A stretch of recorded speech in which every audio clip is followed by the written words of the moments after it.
नमस्कारः, सुप्रभातम्। अद्यतनी वार्ताः।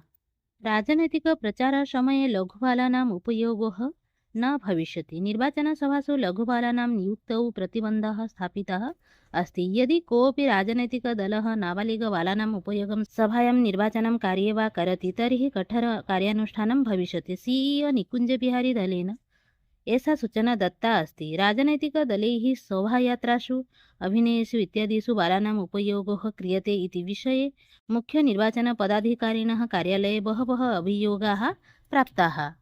ग्रीष्मकालः निरन्तरं भवति। कटकतः भुवनेश्वरपर्यन्तं दह्यते।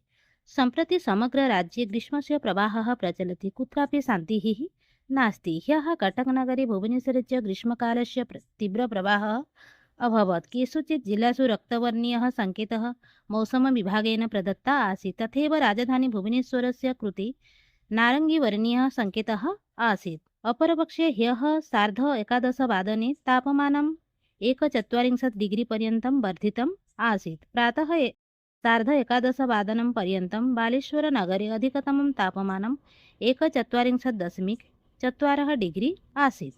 नवीनपट्नायकः अद्य नामाङ्कनं पञ्जीकरणं करिष्यति। राज्ये अधुना निर्वाचनं प्रचलति। राज्यस्य त्रयः प्रमुखाः दलाः निर्वाचनप्रचारस्य प्रबलतायां सज्जतां कुर्वन्ति। गतसोमवासरे बीजेडी सुप्रीमो नवीनपट्नायकेन शङ्खचिह्नौ इत्यस्य प्रचारः आरब्धः। परन्तु नवीनपट्नायकः अद्य आगामिनिर्वाचनस्य नामाङ्कनं पूरयिष्यति। श्वः आरभ्य नवीनपट्नायकः आगामिनिर्वाचनस्य प्रचारः करिष्यति। कोटानगरे पुनः एका नीट् आकाङ्क्षी अदृश्या अभवत्। राजस्थानस्य प्रशिक्षणकेन्द्रे कोटानगरे एकस्याः पश्चात् अन्यस्याः घटनायाः प्रकाशः आगच्छति। गत 21 दिनाङ्कात् एका नीट् बालिका अदृश्या अभवत्। तस्याः नाम तृप्ति सिंहः आसीत्। सा उत्तरप्रदेशस्य कुशीनगरे वसति स्म। एप्रिल् 21 दिनाङ्के नीट् परीक्षा दातुं गतवती। ततः परं सा कोटानगरस्य छात्रावासं प्रति न प्रत्यागतवती। श्रमनियमः कार्यकारी न भवति। श्रमिकाः खिन्नाः सन्ति। सम्पूर्णराज्ये उत्तापस्य करालरूपं दृश्यते। अस्मात् कारणात् श्रमविभागेन श्रमनियमे परिवर्तनं कृतम् अस्ति। केचन दुष्टाः प्रबन्धकाः सन्ति ये श्रमनियमस्य पालनं न कुर्वन्ति। एतादृशी घटना मयूरभञ्जस्य स्थाने दृश्यते। असह्य अनावृष्टिसमये सामान्यजनानां कृते प्रातः 10 वादने बहिः गन्तुं कठिनं भवति। एतस्मिन् समये प्रबन्धकः श्रमिकाणां तप्ततापे रक्षणं विना कार्यं कृत्वा तेषां जीवनेन सह क्रीडन्ति। इस्रायेल् हमासयोः युद्धं समाप्तं भविष्यति।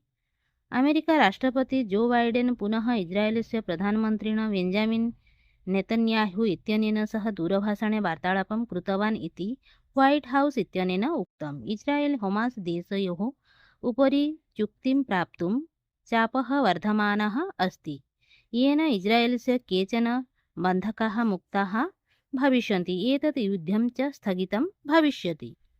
राज्ये तृतीयचरणस्य निर्वाचनस्य कृते अधिसूचना प्रकाशिता अस्ति। राज्ये तृतीयचरणस्य निर्वाचनस्य अधिसूचना प्रकाशिता अस्ति।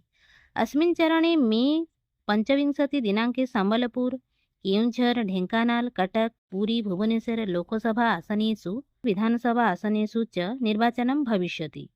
एतेषां सर्वेषाम् आसनानां नामाङ्कनपत्राणां प्रस्तुतीकरणम् अद्य आरभ्यते। मे 7 दिनाङ्कपर्यन्तं च भविष्यति। भारतीयदलम् IPL क्रीडायाः समये अमेरिकादेशं गमिष्यति। IPL 24+2000 इत्यस्य अनन्तरं 2020 विश्वकपः आरभ्यते। IPL क्रीडायाः अन्तिमक्रीडा मे मासस्य 26 दिनाङ्के भविष्यति। जून् मासस्य प्रथमदिनात् 5 दिवसेभ्यः अनन्तरं 2020 विश्वकपः आरभ्यते। अधुना एषः प्रश्नः उत्पन्नः यत् एतेषु 5 दिवसेषु भारतीयक्रीडकाः कथं विश्वकपस्य कृते अमेरिकादेशं गत्वा स्वस्य सज्जतां कर्तुं शक्नुवन्ति। एकेन प्रतिवेदने सूचितं यत् भारतीयक्रीडकाः IPL क्रीडायाः मध्ये विश्वकप क्रीडायाः कृते अमेरिकादेशं गमिष्यन्ति। इति वार्ताः। धन्यवादः। जयतु भारतं, जयतु संस्कृतम्।